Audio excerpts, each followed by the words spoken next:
Olá, sejam bem-vindos! No vídeo de hoje eu vou falar sobre o documentário Estou Me Guardando para Quando o Carnaval Chegar. Eu sou o Chicão e este é o meu canal.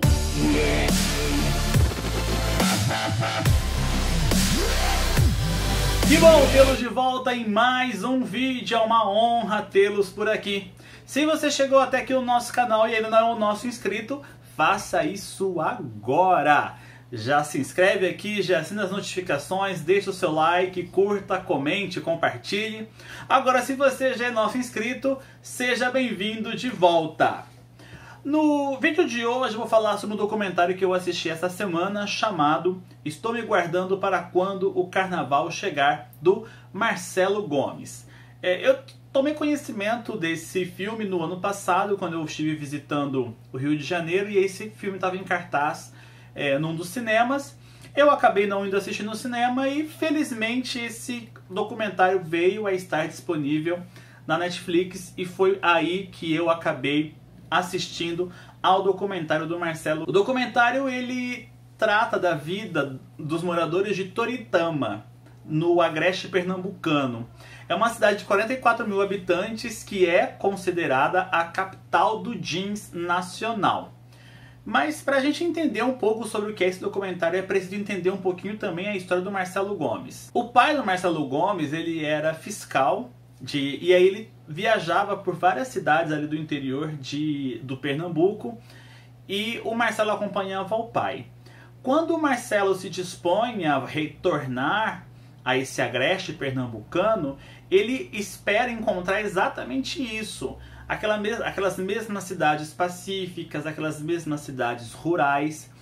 E o choque dele acontece exatamente quando ele chega em Toritama e descobre que a memória dele, a nostalgia dele, tudo que ele se lembrava, tudo que ele se recordava, já não existe mais. O que ele encontra é uma cidade completamente voltada para o trabalho, especificamente a fabricação de jeans. E é esse ruído, esse desconforto entre o que o diretor se lembra e o que ele encontra que é a tônica do filme. O que poderia ser apenas uma história sobre nostalgia e lembranças do passado, na verdade se transforma em um grande estudo sobre aquelas pessoas e como o pensamento do trabalho acaba afetando todas elas. Quando eu visto uma calça jeans, dificilmente eu me pergunto como ela é feita. Basicamente, eu já simplesmente vou até uma loja e experimento, visto e acabou. E aí, quando você pensa, por exemplo, que aqui na minha cidade mesmo tem uma loja que vende calças jeans a R$50.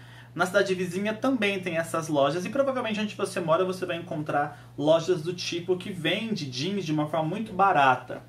E é uma questão que eu sempre me perguntava, como é que você mede o preço de uma roupa? Quando eu vou buscar uma calça e uma calça custa R$50, eu já vi gente achar que é caro. Então eu me pergunto em tudo que está envolto na produção de uma roupa, especificamente de uma calça jeans, de um produto jeans. E o filme nos ajuda a compreender um pouco dessa dinâmica de trabalho. Por exemplo, lá em Toritama, basicamente todas as casas são transformadas em fábricas de jeans, que no filme e no local são chamadas de facção. Então cada facção tem a sua própria produção de jeans ali. São máquinas colocadas uma na frente da outra, em fileira, e as pessoas ficam trabalhando. O diretor, por exemplo, ele gasta bastante tempo em mostrar como é o balé das mãos, a agilidade de quem costura.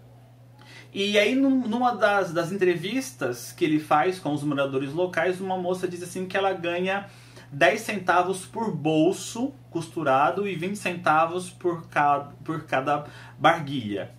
E ela diz assim que ela precisa costurar, se você fazer os cálculos, ela fala, se eu consigo costurar 1.000 no dia, eu ganho R$200 pelas braguilhas. Se eu consigo costurar 1.000 bolsos, eu vou ganhar R$100. E aí eles conseguem fazer um salário, tirar os seus lá R$3.000 em média no mês. Mas para isso, muitos começam o trabalho antes das 6 da manhã, e vão terminar o seu trabalho depois das 10 da noite, e isso é feito diariamente, todos os dias. Basicamente, eles não têm tempo para descanso.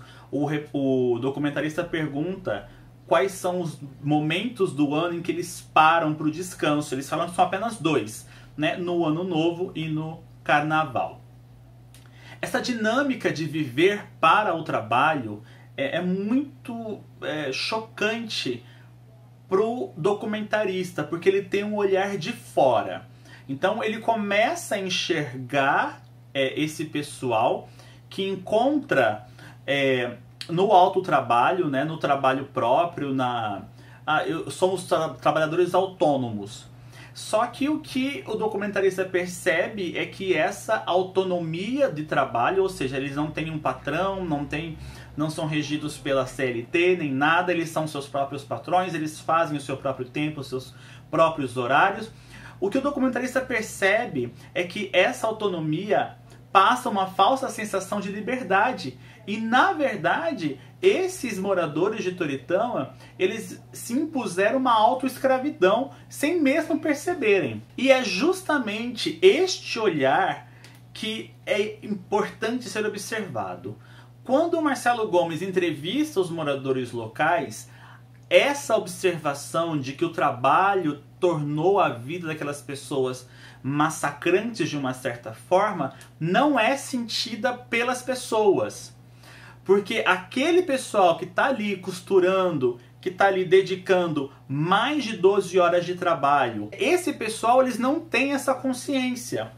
Eles ali são felizes, porque eles falam assim, que quanto mais eles trabalham, mais dinheiro eles têm, e esse mais dinheiro vai permitir que eles tenham uma qualidade um pouquinho melhor de vida. Mas quando eles falam mais dinheiro, não é um dinheiro que permita grandes riquezas.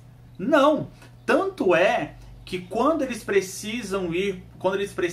vão passar o carnaval no litoral, muitos vendem tudo o que tem. Maquinário, geladeira, televisão, tudo. Para quê? Para juntar esse dinheiro para poder ir passar o carnaval no litoral. Então é uma vida dedicada basicamente ao trabalho. E o tempo de ócio, o tempo de descanso, que deveria ser visto como necessário para o ser humano, aquelas pessoas enxergam como um tempo à toa, um tempo desperdiçado. Para aquelas pessoas, viver é trabalhar. E são esses questionamentos que, apesar do cineasta não fazer diretamente, nós, como espectadores, podemos fazer. Em tempos de pandemia, como é o nosso, a gente acaba observando que a vida humana ela é deixada em segundo plano e colocada depois do trabalho. Trabalhar é mais importante que viver. Quando você observa que muitos acabam saindo para trabalhar, porque sem trabalhar eles não vão conseguir viver, fica muito claro qual é a tônica que impera na vida das pessoas aqui no Brasil. Nós criamos um pensamento coletivo de que o trabalho ele vem antes da vida. É mais importante você estar trabalhando do que vivendo.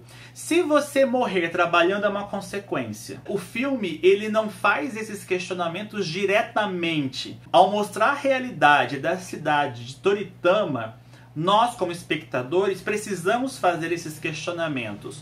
Quanto vale a nossa vida? Quanto vale o nosso trabalho? Você perceber que a pessoa vai ficar ali pelo menos umas 12 horas costurando para no final de tudo aquilo ela precisar vender os seus itens para poder curtir uma semana de lazer na praia, eu não sei vocês, mas eu me choco muito com isso. Nossa vida, principalmente aqui nas parcelas mais baixas, mais miseráveis, mais populares do Brasil, a vida dessas pessoas ficou resumida ao trabalho. E o documentário mostra isso de uma forma muito contundente e principalmente nesse choque de realidade entre o que o diretor, o Marcelo Gomes, esperava encontrar e o que ele realmente encontra. E o mais importante, como que as pessoas que estão inseridas naquela realidade acabam não enxergando a realidade que estão inseridas. Destaque para um dos entrevistados, um dos moradores, que fala assim que ali para eles o Deus é o dinheiro. E é uma pena que esse Deus esteja dando tão pouco aos seus servos. Estou me guardando para quando o carnaval chegar. Documentário de Marcelo Gomes está disponível na Netflix e eu recomendo com muita veemência que você assista a esse documentário para você entender basicamente como operam as relações sociais aqui no Brasil, especialmente a relação que as classes mais baixas mantêm com o trabalho. Essa foi a nossa dica de hoje, espero que vocês tenham gostado. Assistam ao documentário se vocês ainda não assistiram e depois voltem aqui para a gente conversar um pouquinho sobre essas relações e quanto é que está valendo o trabalho em detrimento à vida. Muito obrigado por terem assistido o vídeo até aqui. Um grande beijo e a gente volta num próximo vídeo. Let it go, make my body go, make our bodies higher and higher.